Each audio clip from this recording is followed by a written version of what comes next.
अस्सलाम वालेकुम नाज़रीन, मैं हूं नवेज़ ज़फ़र हमीदी अपनी नई वीडियो के साथ। जैसा कि मैंने आपसे वादा किया था कि एक नई वीडियो लेके फिर आपके सामने हाज़िर होऊंगा, आपकी खिदमत में फिर पेश करूंगा, और वो भी मुश्ताक अहमद यूसुफ़ी साहब की मज़ीद हिमाकतों की एक बहुत पुरखुलूस और पुरअसर तहरीर के साथ, जो कि मुझे बहुत पसंद आई, और मैंने कहा वो ज़रूर आप लोगों के साथ शेयर करूँ। उन्होंने जिसमें उन्होंने बड़ी मज़े की बातें, और समझने के ऊपर है कि बहुत मज़े की बातें उन्होंने करी थी और बहुत मुझे पसंद आई, तो मैंने कहा आप लोगों के साथ भी वो तहरीर मैं आपसे शेयर कर लूँ और आपको सुनाऊँ, तो इंशाल्लाह ताला आपको ज़रूर पसंद आएगी। और सबसे पहले वही कि आपको खुशामदीद हमीदी वर्ल्ड रूल्स मेरे चैनल के अंदर। मेरे चैनल को लाइक करें, शेयर करें, सब्सक्राइब करें, प्रमोट करें और आगे तक फैलाते रहें मेरे चैनल को। जिस दिन मुझे पता चल जाएगा कि आप लोगों की मेहनतें रंग लेकर आ गई हैं, तो इंशाल्लाह ताला पूरी कोशिश करूंगा कि मैं अपने चैनल को मज़ीद इसमें इम्प्रूवमेंट लेकर आऊँ और इसको और आगे बढ़ाऊँ, और इसमें नई नई चीज़ें आप लोगों की खिदमत में जो है पेश करता रहूँ। इंशाल्लाह ताला बहुत जल्द जो है मैं एक दो वीडियो अपनी दोबारा नातों की भी डालूंगा और आप लोगों की खिदमत में अपनी नातें भी पेश करूँगा, उसको भी ज़रूर सुनाऊँगा। तो आज पहले मैं शुरू करता हूँ मुश्ताक अहमद यूसुफ़ी साहब की मज़ीद हिमाकतों से। एक जो मैंने तहरीर ली है वो आपको मैं खिदमत में पेश करता हूँ। इसमें वो कहते हैं ख्वाब और अमल, जिसमें वो कहते हैं कि अपने ख्वाबों को अमली जामा पहनाइए। अपने ख्वाबों को अमली जामा पहनाइए। ये जामा जितना जल्द पहनाया गया इतना ही बेहतर होगा। इन लोगों से भी मशवरा कीजिए जो कि इस किस्म के जामे अक्सर पहनाते रहते हैं। तो ये बड़ी अच्छी बात है। फिर उसके बाद वो कहते हैं कि हावज़ा तेज़ करना, एक बहुत अच्छे वो उन्होंने इस किताब में थोड़ा सा मैं आपको ये बता दूं, उन्होंने जो है मुख्तलिफ उन्वानों के ऊपर, टॉपिक्स के ऊपर जो बात करी है और उसके मुतालिक उन्होंने बताया है। जैसे कहता है ख्वाब और अमल। अब उसके बाद वो कहते हैं हावज़ा तेज़ करना, उसका तरीका बताते हैं या टोटका बताते हैं, वो तो पढ़ने से पता चलेगा। जिसमें वो कहते हैं कि अगर आपको बातें भूल जाते हैं, यानी आपने बातें भूलना शुरू कर दी, उम्र के उस हिस्से में आ गए हैं कि आपको बातें भूलना शुरू हो गई, तो उसका मतलब ये नहीं कि आपसे हावज़ा कमज़ोर हो गया है, फ़कत आपको बातें याद नहीं रहती। इलाज बहुत आसान है। आइंदा सारी बातें याद रखने की कोशिश ही मत कीजिए। आप देखेंगे कि कुछ बातें आपको ज़रूर याद रह जाएंगी। यानी इतना दिमाग पे बोझ ही ना डालें कि आपको सारी बातें दिन भर की याद रखनी है। जिनमें से चीता चीता अच्छी अच्छी बातें होंगी वो आपको याद रह जाएंगी, बाकी बातें आप भूल जाएंगे, बिल्कुल रिलैक्स और फ्रेश माइंड रहेंगे। बहुत से लोग बार बार कहा करते हैं, हाय ये मैंने पहले क्यों नहीं सोचा। इससे बचने की तरकीब यह है कि हमेशा पहले से सोच कर रखिए, और या फिर ऐसे लोगों से दूर रहिए जो ऐसे फ़िक्रे कहा करते हैं। दानिशमंदों से मुशाहिदा तेज़ करने के तरीके बताए हैं कि पहले फुर्ती से कुछ देखिए, फिर फहरिस्त बनाइए कि अभी आपने क्या क्या देखा था। इस तरह हावज़े की ट्रेनिंग होती जाएगी और आप हाफिज़ बनते जाएंगे। लिहाजा अगर और कोई काम ना हो तो आज ही जेब में कागज़ और पेंसिल रखिए, चीज़ों की फहरिस्त बनाइए और फहरिस्त को चीज़ों से मिलाया कीजिए। बड़ी फ़रत हासिल होगी। यानी उन्होंने इसका बता भी दिया कि रिजल्ट भी बड़ा अच्छा आने वाला है आप लोगों के पास। अच्छा, मशहूर फ़लसफ़ी शेक्सपियर सैर पर जाते वक्त अपनी छड़ी से दरख्तों को छुआ करता था। एक रोज़ उसे याद आया कि पुल के पास जो लंबा सा दरख्त है उसे नहीं छुआ। वो मर्द आकिल 1 मील वापस गया और जब तक दरख्त को ना छू लिया उसे सुकून और चैन और ना मिला और उसके दिल को करार ना आया।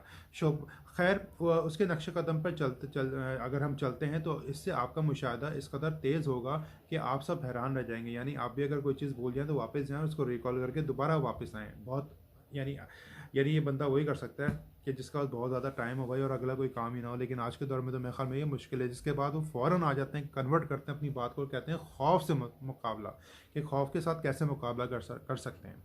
दिल ही दिल में खौफ से जंग करना बेसूद है, क्योंकि डरने की ट्रेनिंग हमें बचपन से मिलती है और शुरू ही से हमें भूत, चुड़ैल, बाऊ और दीगर चीज़ों से डराया जाता है। अगर आपको तारीकी से डर लगता है तो तारीकी में जाइए ही मत। अगर अंधेरा हो जाए तो जल्दी से डर कर रोशनी की तरफ चले आइए।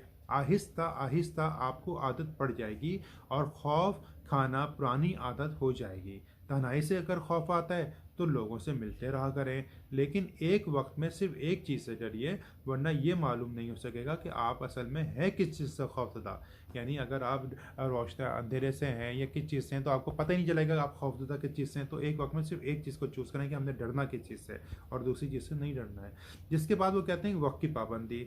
अच्छा, तजुर्बा यही बताता है कि अगर वक्त पर पहुंच जाएं तो हमेशा दूसरों का इंतज़ार करना पड़ता है, लेकिन अक्सर देर से आते हैं। चुनाचे खुद ही ज़रा देर से जाइए। अगर वक्त पर ही पहुंचे तो दूसरे यही समझेंगे कि आपकी घड़ी आ गई या आप बहुत फारिग इंसान हैं। तो ये बात भी इनकी सही है, लॉजिकल बात है। आजकल के दौर में देख लें कि अगर देर से पहुँचे तो होता है भाई इतना आखिर में क्यों आए हो, इतना लेट क्यों आए हो, और अगर जल्दी पहुँच जाएँ तो लोग कहते हैं अभी तो कोई भी नहीं आया, इतनी जल्दी कैसे आ गए, खैरियत है। एनीवे, वहम का इलाज। अगर आपको यूं ही वहम सा हो गया है कि आप तंदुरुस्त हैं तो किसी तबीब से मिलिए, ये वहम फ़ौरन दूर हो जाएगा। लेकिन अगर आपको किसी वहमी बीमारी में मुब्तला हैं तो हर रोज़ अपने आप से कहिए मेरी सेहत अच्छी हो रही है, मैं तंदुरुस्त हो रहा हूँ।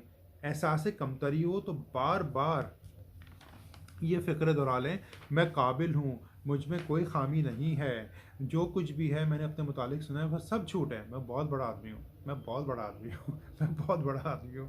ये फ़िक्र रोज़ रोज़ कहें, और इतना कि आपके पड़ोसी भी सुन लें आपके। तो इससे ये कि आपकी जो वहम होना आपको है वो दूर होगा, क्या होगा वो पता नहीं। इसकी प्रैक्टिस करके देखते हैं तो कुछ अगर रिज़ल्ट आया तो मैं ज़रूर आपको बताऊंगा।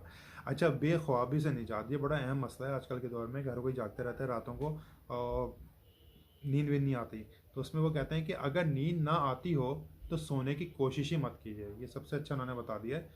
अगर मेरे ख्याल में मुझे लग रहा है कि उस ज़माने में कोई नाइट पैकेज वगैरह होते नहीं थे किसी भी मोबाइल कंपनीज़ के, लेकिन उन्होंने देखो उसी वक्त ये बता दिया था जो आज के दौर में हो रहा है कि अगर नींद नहीं आ रही हो तो सोने की कोशिश ही मत कीजिए।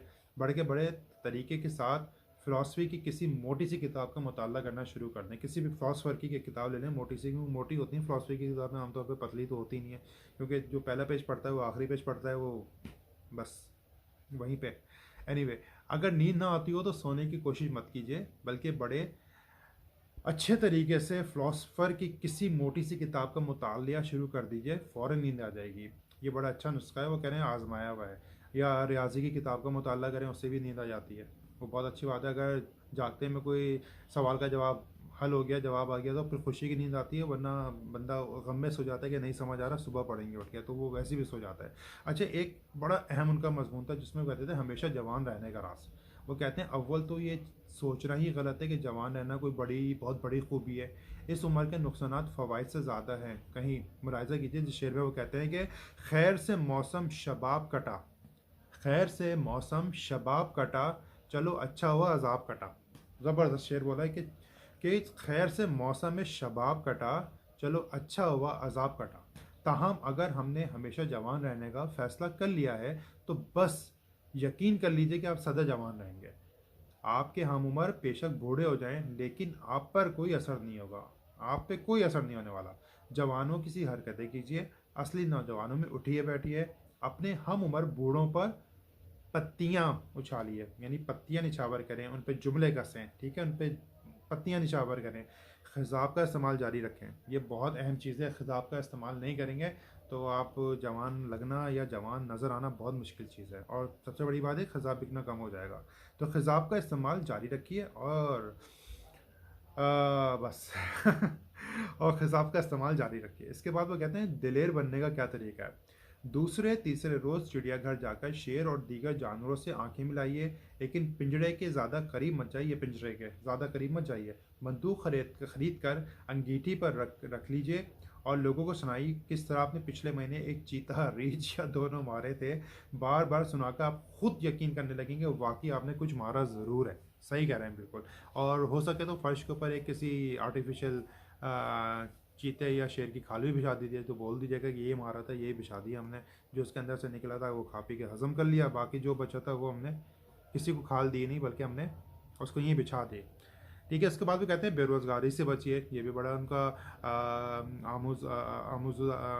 जो उनका कहना चाहिए बड़ा प्रैक्टिकल नुस्खा है इनका, आज़मूदा जिसे उर्दू में कहते हैं, आज़मूदा नुस्खा है। वो कहते हैं अगर आप बेरोज़गार हैं, अल्लाह ताला ना करे, हालात तो आजकल के खैर ऐसे ही हैं पाकिस्तान के कि क्या हो रहा है सबको पता है, जिस पे वो कहते हैं कि अगर आप बेरोज़गार हैं तो फ़ौरन एम्प्लॉयमेंट एक्सचेंज में दरख्वास्त देकर किसी खाते पीते रिश्तेदार के यहाँ इंतज़ार कीजिए, और याद रखिए कि इंतज़ार ज़िंदगी का सबसे बेहतरीन हिस्सा है। और इंतज़ार में लगे ना कभी रिश्ता आ जाएगा और आप घर दामाद बन जाएंगे और आपकी ज़िंदगी हो जाएगी वाह वाह, फिट तो नहीं होगी, फिट ही हो जाएगी। हाँ, ये कहते हैं ना टाइम टाइम फिश, और टाइम टाइम फिश तो खैर उस नहीं होती। अगर आप घर दामाद बन जाएंगे अमीर घर में तो फाए फाए फिट ज़रूर हो जाएगी आपकी ज़िंदगी।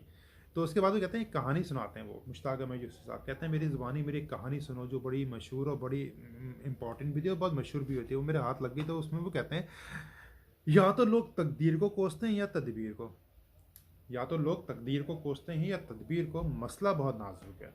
मशहूर है कि पहाड़ों में पारस पत्थर होता है, जो चीज़ इसे छू जाए सोना बन जाती है। एक शख्स ने 6 महीने की छुट्टी बगैर तनख्वाह के ली और किस्मत आजमाई करने के लिए नेपाल पहुंचा। किराए के जानवरों के पाँव में जंजीरें बांधी कि शायद कोई जंजीर पारस पत्थर से छू जाए। हर वक्त इन्हीं जंगलों में इनको लिए फिरता था। दिन गुजरते गए और कुछ न बना। आखिर छुट्टी खत्म हुई। जानवर जंजीरें लौटाकर किस्मत को बुरा भला कह रहा था कि जूता उतारते वक्त मालूम हुआ कि चंद मीखें सोने की बन चुकी हैं। सुनार के पास गया, इसने मीखें तोड़कर कीमत बताई। ये पूरे 6 महीने की तनख्वाह थी। बहुत लॉजिकल बात बोली है कि यानी जो आप जॉब के अंदर मेहनत कर रहे होते हैं, एड़ियाँ रगड़ रहे होते हैं, अपने जूते घिस रहे होते हैं, तो उसी का मेहनत का सिला हमें जो सैलरी के मत में मिल जाता है। अब उसने वहाँ पे यही 6 महीने लगाए तो उसकी मीखें जो थी वो सोने की बन चुकी थी, जिसको उसने बेच के अपनी 6 महीने की तनख्वाह जो थी पूरी कर ली। इससे नताइज खुद निकालिए कि तकदीर और तदबीर लानत मलामत ना करें कि अल्लाह क्या सोच रहा है, अल्लाह ने हमारे लिए क्या आगे रखा हुआ है हमें नहीं पता। तो इसके मुतालिक जो है सोचना छोड़ दें और इसको लान तान जो है ना करें। इसके बाद कहते हैं कि आप भी पहाड़ों की तरफ चले जाएं, अपनी किस्मत आजमा लें, लेकिन छुट्टी सोच समझ के लीजिएगा, क्योंकि आजकल तो निकाल देते हैं फ़ौरन। अगर अपनी लंबी छुट्टियां लेके जाएं तो फ़ौरन निकाल देते हैं वो। क्योंकि आजकल अगर कोई बंदा प्राइवेट जॉब के अंदर शादी की भी छुट्टी लेता है तो उसको लैपटॉप लेके भेजते हैं कि बेटा ऑनलाइन है ना। अगर ऑनलाइन नहीं होगा तो समझो तुम्हारी ज़िंदगी की ऑफलाइन शुरू हो गई है। तो ये आजकल की नौकरियों का मसला है। इसके बाद वो कहते हैं गुफ्तगू का आर्ट। गुफ्तगू का आर्ट ये वाकई एक मजाक से हटके बात है। गुफ्तगू का जो आर्ट है वो बहुत ही मायना खेज होता है, बहुत इंपॉर्टेंट होता है।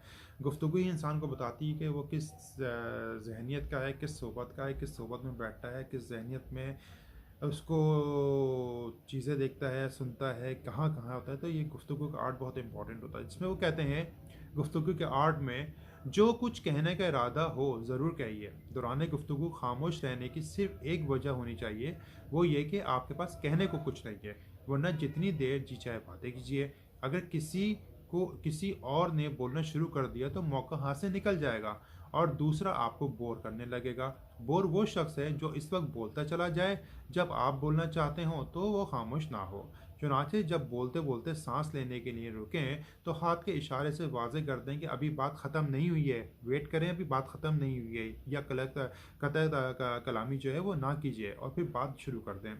अगर कोई दूसरा अपनी तवील गुफ्तगू ख़त्म नहीं कर रहा है तो बेशक जमाइयाँ लीजिए, खांसिए, बार बार घड़ी देखिए, अभी आया कहकर बाहर चले जाइए या वहीं सो जाइए या वहीं पर सो जाएं। ये बिल्कुल गलत है।